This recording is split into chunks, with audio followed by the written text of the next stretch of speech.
Ele viajou o mundo com a sua câmera na mochila, registrando cenas folclóricas, musicalidades e rituais religiosos. Agora ele está no Brasil para um projeto transmídia sobre a cultura espiritual brasileira. Eu tenho o prazer de receber aqui no estúdio do Revista o diretor francês Vincent Moon. Vincent, muito obrigada pela sua presença. Um prazer. Vamos começar falando sobre o Híbridos. Ele é um projeto transmídia, né? Por que você escolheu fazer ele no Brasil? Eu cheguei aqui pela primeira vez, foi mais ou menos 4 anos atrás. Eu viajei em todo o mundo durante 5 anos com minha mochila. Vamos falar, pode ser depois sobre isso. E quando eu cheguei aqui no Brasil, eu fiz muitos filmes, essa primeira viagem. Eu fiquei 3 meses no Brasil, desde São Paulo até Rio, BH, Brasília, Salvador, Recife, Belém. Eu fiz 25 cortes, filmes, com músicos mais ou menos pop, MPB. Mas eu descobri também esse lado sagrado. Eu sabia um pouco sobre a cultura do candomblé, que é bem famosa, mas eu descobri mais, um pouco de Umbanda. Eu ouvi falar do Santo Daime, tudo isso. E depois de viajar em outros países, eu tive realmente o desejo de voltar por aqui e de ir mais adentro e de ficar mais tempo para fazer um projeto sobre esse lado espiritual do Brasil. Porque através de muitas viagens em todo o mundo, eu descobri essa espiritualidade, esse lado sagrado da música. Isso foi uma coisa muito forte para mim. Eu não tenho uma cultura religiosa, nada. Eu sou francês e agora, nessa geração na França, não tem muitas relações espirituais. Depois de viajar e de encontrar músicas, buscar para músicas locais, eu descobri que muitas músicas dentro de muitas músicas tem essa relação com esse lado sagrado. E acho que mais que em outros países do mundo, o Brasil é muito mais rico, tem uma intensidade, uma variedade muito grande, uma diversidade né, de incrível ritos, né? de ritos e de maneira de se conectar também. E como é que você divide isso no filme? Assim, você elegeu algumas religiões que você conhecia, você fez uma pesquisa? Então, o projeto se chama Híbridos, os Espíritos do Brasil. Então, não é só sobre religião, mas eu não quero realmente fazer distinção entre o que é religião, o que é espiritualidade. Isso acho que agora mesmo não tem realmente uma grande significação. A ideia é de viajar durante um ano. Estamos fazendo esse projeto juntos com minha esposa, uma francesa, Priscila. Estamos viajando então durante um ano através de todo o Brasil, pesquisando realmente em cada estado, em muitas essa diversidade. É impossível de fazer um projeto sobre todos esses não dá rituais. Não dá para abarcar tudo, você acaba fazendo um recorte, sim, né? Totalmente. E especialmente mostrar essas alternativas, fazer uma celebração dessa diversidade. E mostrar esses rituais adentro. Acho que tem muitas gravações já do candomblé, da Umbanda, do Santo Daime. Acho que muitas são gravações que têm um lado mais informativo, um lado mais com uma certa... Distanciamento. Sim, um distanciamento que é uma linguagem mais da televisão que é do cinema, acho. Sim. E nosso desejo realmente de fazer um filme de cinema que vai mais adentro de cada ritual e que vai explicar ou fazer um contexto, mas realmente que vai mais mostrar e trabalhar com essa sensação de um cinema, pode ser um cinema religioso também. Um cinema etnográfico, né? Você está ali dentro. Sim, eu gosto de falar de um cinema etnográfico experimental, de uma maneira. Não é um cinema etnográfico que vai falar, é um cinema etnográfico que vai mergulhar realmente adentro de rituais. Vamos bailar, vamos dançar. Como se o público estivesse realmente experimentando aquela experiência, né? Vamos ver como podemos fazer um cinema que é também um ritual. Um filme que é também uma celebração espiritual. Sim. Que não é sobre, mas que é. Sim. Não é um filme sobre a religião, é um filme religioso. Não? De uma maneira. Então, como podemos. Não sei se isso vai que realmente faça acontecer, o público acessar esses lugares espirituais, né, de abertura. Entender. Né? Adentro com seu corpo, mais que com sua cabeça. Entendo.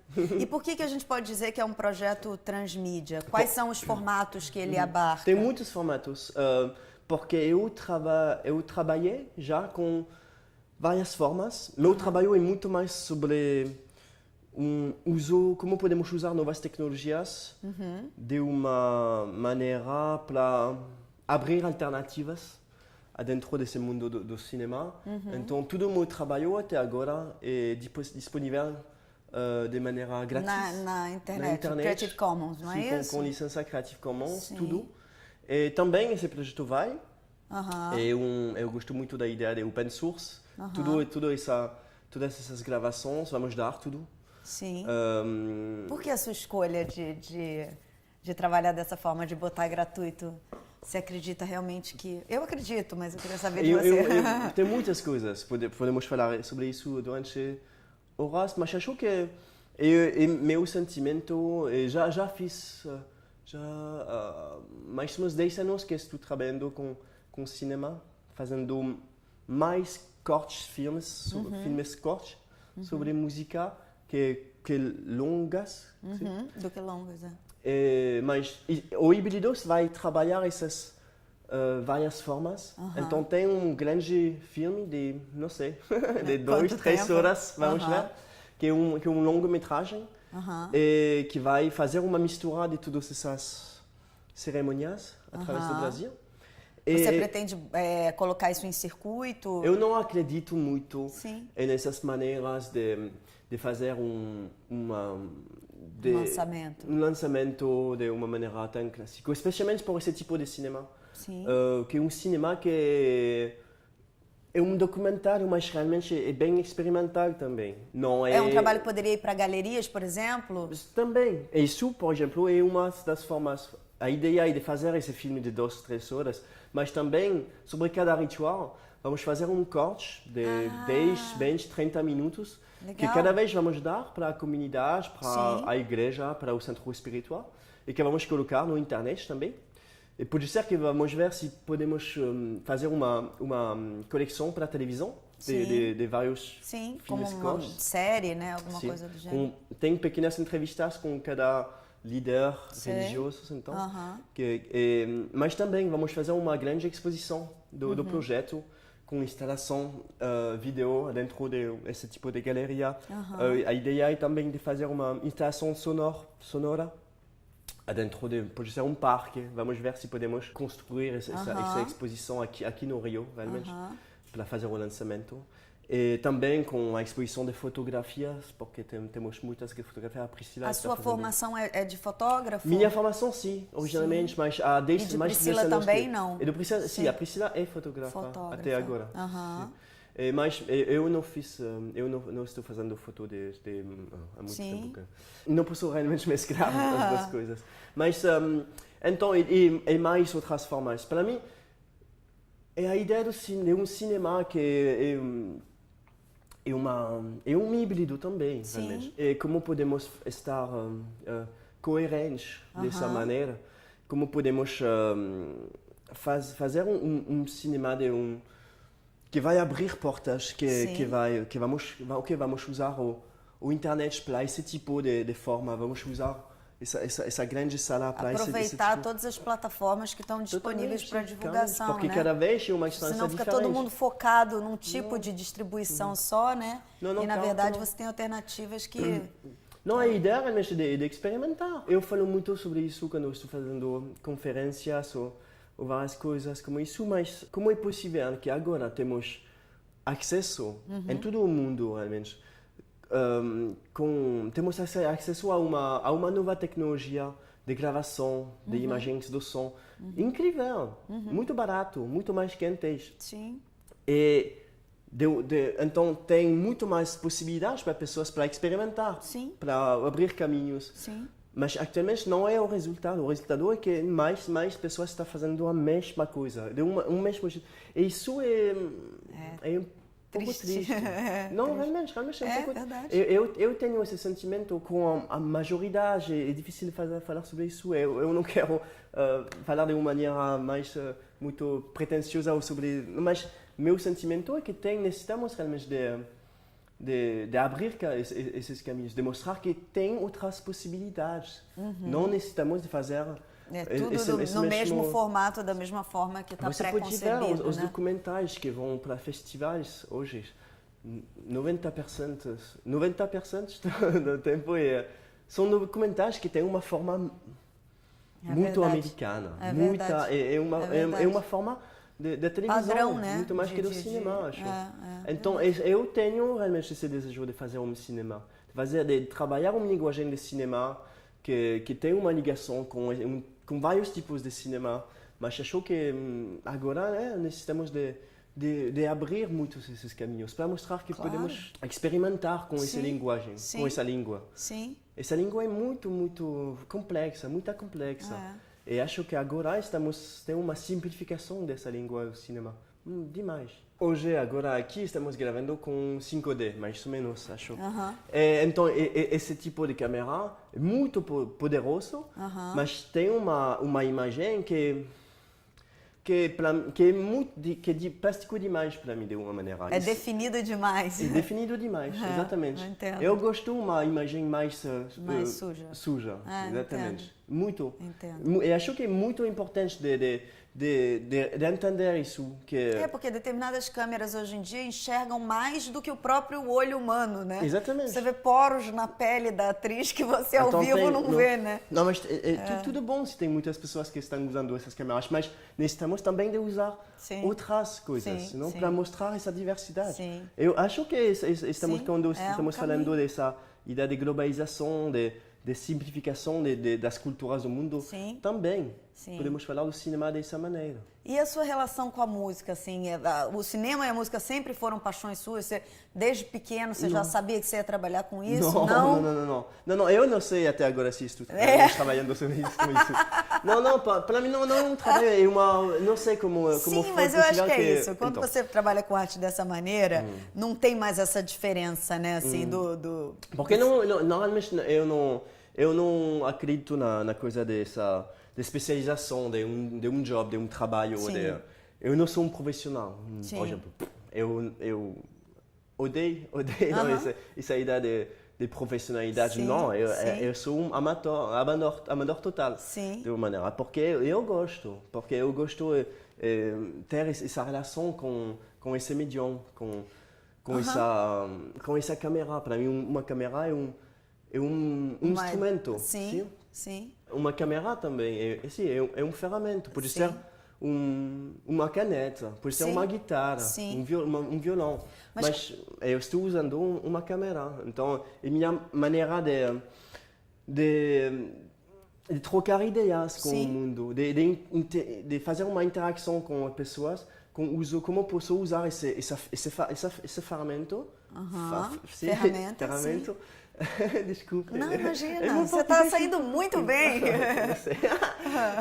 Mas como posso usar? Mas estou perguntando isso para mim, mas acho que é uma pergunta para todo mundo. Como podemos usar essas várias ferramentas e estabelecer uma relação com o outro? E por que vamos estabelecer essa relação? Qual é a necessidade de fazer um filme hoje? Sim. Simplesmente, não? Porque acho que temos uma responsabilidade. Sim, porque muita gente já não responde a essa pergunta, né? Eu estou pensando muito sobre isso. Cada vez que você vai colocar uma coisa na internet, você tem uma grande responsabilidade. É muito mais que ligar para um amigo e falar com ele. Sim, com certeza. Você está botando você vai abrir outdoor, uma coisa e todo o mundo tem acesso sobre isso. Então uau, não? Vamos falar de coisas bacanas, não? Importantes. Acho que é importante também celebrar. E como é que a música aparece no seu trabalho, assim? Porque você tem uma trajetória muito também relacionada à música, né? De videoclipes e tal, de um tipo de fazer videoclipes reconhecidamente bacana, diferenciado e alternativo, experimental. Desde o início, acho que meu desejo foi, o primeiro desejo foi de como vamos estabelecer uma discussão entre música e cinema, entre exatamente uma pessoa que tem violão e uma pessoa que tem uma câmera. Como podemos falar de uma maneira que não tem hierarquias. Sim?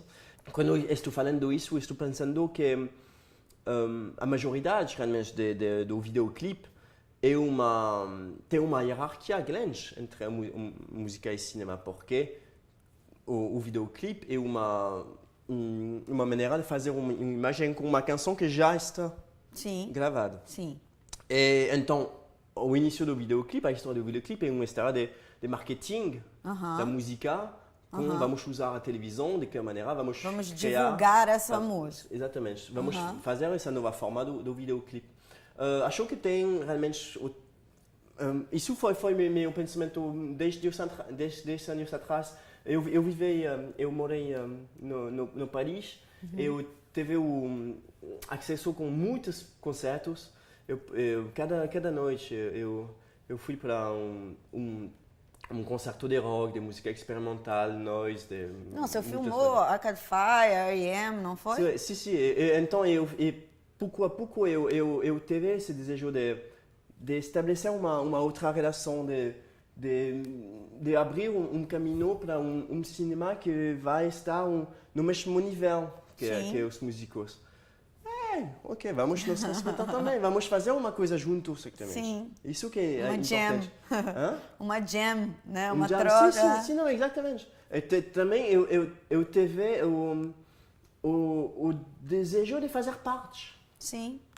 De grupo e fazer, não? E, então eu quero ficar aqui adentro de. Então eu fiz muito esse trabalho com a Blogotech, Takeaway Shows, que foi trabalho de experimentação com a música em vivo. E acho que agora eu estou fazendo a mesma coisa. Como funcionava assim? Você sempre filmava uma apresentação ao vivo dos músicos, com uma câmera solta também, aonde você poderia, junto com os músicos, improvisar nos movimentos. Isso é uma coisa importante, que tem só uma câmera. Tem só uma câmera, até agora isso também só com uma câmera. É muito importante para mim. Sim. Porque você vai caminhar. Sim. E acho que se você vai me perguntar o que você está fazendo na vida, estou caminhando. É só isso, realmente. Sim. E essa ideia de caminhar é muito importante. Vamos adentro e se estou aqui com minha câmera e quero ter esse shot você vai ter que ir até lá, né? Eu vou até lá, realmente. Eu não tenho essa possibilidade de cortar. Sim. Então, quando você não vai cortar, você vai cria uma outra tensão, né, na hora de fazer. Você vai criar uma tensão com o espectador, porque ele vai, pouco a pouco, isso é minha teoria, não sei realmente. Sim. Acho que ele vai acreditar, mas pouco a pouco, depois de 1 minuto, depois de 2 minutos, ele vai acreditar que ele está lá. Sim. E não tem essa manipulação da edição. Olho clipado, né? E o videoclipe quando você feito está aqui, de corte, você não pode né? fazer isso está lá. Não, você vai caminhar. Para mim, uma maneira, pouco respeito da vida, simplesmente, não? Então... E uma inovação para o videoclipe, porque teoricamente o videoclipe, a imagem que a gente tem do videoclipe é de uma coisa absolutamente cortada, fragmentada, manipulada, produzida, né? Isso é linguagem o que falamos de MTV. Sim, de padrão, né? É uma montagem rápido demais, mais rápido. Mas agora acho que podemos ver desde 5 ou 10 anos uma outra procura, né? Desejo realmente de trabalhar com plano sequência. Sim.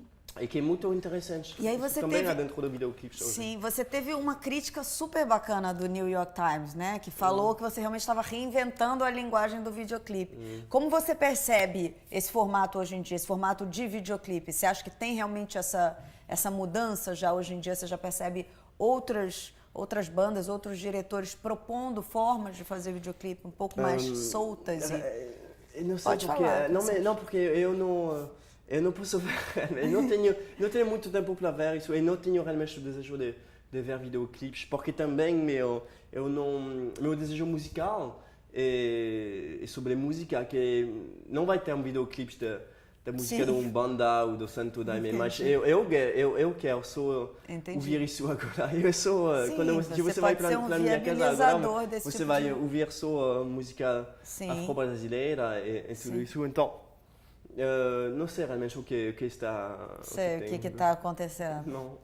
Vamos falar um pouco do Petite Planète, que é uma coleção que você começou a fazer meio que sozinho, sem orçamento, contando com a ajuda das pessoas que você foi encontrando pelo caminho. Sim. Como é que surgiu? Qual era o seu desejo principal com esse projeto? O que você pretendia desse projeto? Por que a opção de fazer dessa forma, absolutamente alternativa? Então foi depois de 4 ou 5 anos em Paris, depois de fazer essas coisas do takeaway shows, dos concertos à emporter com a Blogothèque, sobre uma música pop, indie, falando sobre.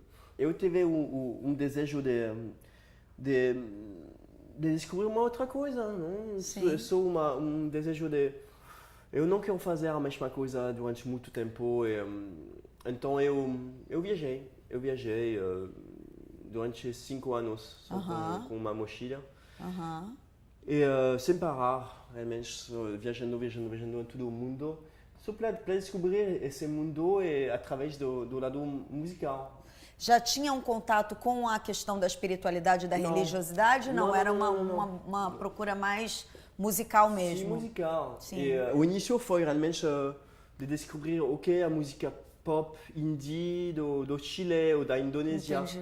Mas quando eu cheguei lá, eu Você se interessou pela regionalidade? Sim, essa coisa da regionalidade foi muito mais.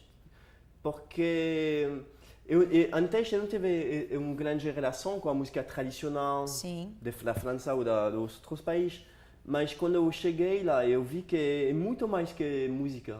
É uma maneira de tocar juntos que faz parte de uma sociedade, uma maneira de compartilhar, de viver, de beber. De tudo isso. É uma espécie de ritual mesmo, né? Tem uma relação mais ritualística com a música, né? É um ritual já. Sim. E foi... Uau! Foi muito mais. E até agora estou pensando a mesma coisa. É muito mais interessante que ir para um concerto de qualquer artista rock. É muito... Muito mais rico, né? É uma outra coisa, é um outro nível realmente de interação com as pessoas, com a história e tudo isso. Mas você já sabia que você ia parar nessa pesquisa da espiritualidade? Não. Isso se deu quando você chegou no Brasil? Sim. Não. Pouco a pouco eu tive várias experiências no Egito, uma noite no Cairo. Um rapaz me mostrou um ritual de transe que foi incrível. Porque lá, dentro dessa pequena sala, teve 2 mulheres cantando o nome de Allah e uma outra mulher que foi em transe e tudo isso. E lá dentro dessa sala tem música, mas não tem espectador, não tem esse lado de você não vai ver, você vai participar ou você não vai estar aqui. Sim. Isso foi uma coisa, uau! Realmente. Porque é artístico, mas não tem público, né? Não é divulgado, né? Muito mais. E não tem também essa coisa do ego. Sim. Não é para mostrar, é para viver, né? Para experimentar, sim, né? Não tem realmente esse desejo de fazer uma carreira com isso, qualquer coisa. Então, depois de viajar, e pouco a pouco eu descobri todo esse lado sagrado, especialmente os rituais xamânicos indígenas da Amazônia e tudo isso. E depois de 4 ou 5 anos viajando, fazendo muitos filmes em todo o mundo, eu cheguei aqui e vou ficar um pouco de tempo. Aí você chegou no ano passado, você está há menos de um ano aqui. Sim. E vocês estão no meio desse processo, é isso? Sim, o início do projeto Híbridos foi em agosto. Sim. E vamos viajar até setembro. Você tem, já tem data um ciclo de um ano. De um ano. De um ano e um pouco mais. E vocês pretendem já ir divulgando esse projeto aos poucos, como cápsulas, pílulas na internet? Ou ainda não? Ou vão fechar um trabalho inteiro e aí sim começar os... Eu necessito também de devagar. Sim. Eu fiz mais de 60 mais de 600 600 filmes. É um pouco demais. Sim. Então, E como é o processo de edição desse material todo? Como você que edita, não? Sim. Complicado? Muito material? Muito. Agora, com o projeto híbrido, tem muitas coisas. Sim. Antes, quando eu estive. Ai, obrigado. Estuvo a gente entende também, é espanhol, mas a gente se entende. Quando eu estive gravando com um grupo rock, é uma gravação de meia hora, por ser uma hora. Mas quando você vai gravar um ritual de Santo Daime, pode ser 10 horas. 10 horas, então né? tem muito mais material. Uh-huh. É incrível, acho que realmente é um projeto muito mais importante que tudo que eu fiz até agora, mas não, vamos devagar e vamos tranquilamente esperar. Acho que vamos fazer o lançamento do projeto daqui a um ano, mais ou menos. Que bom. Sim. Então, boa sorte para você. Obrigada. Muito obrigada. Muito boa sorte. Quero assistir quando estiver pronto. Okay, vamos. Muito obrigado. Muito obrigada a vocês que ficaram aí também. Quem quiser ver a entrevista na íntegra, entra no site revistadocinemabrasileiro.com.br. E agora eu deixo vocês com mais um filme de micrometragem. Até mais.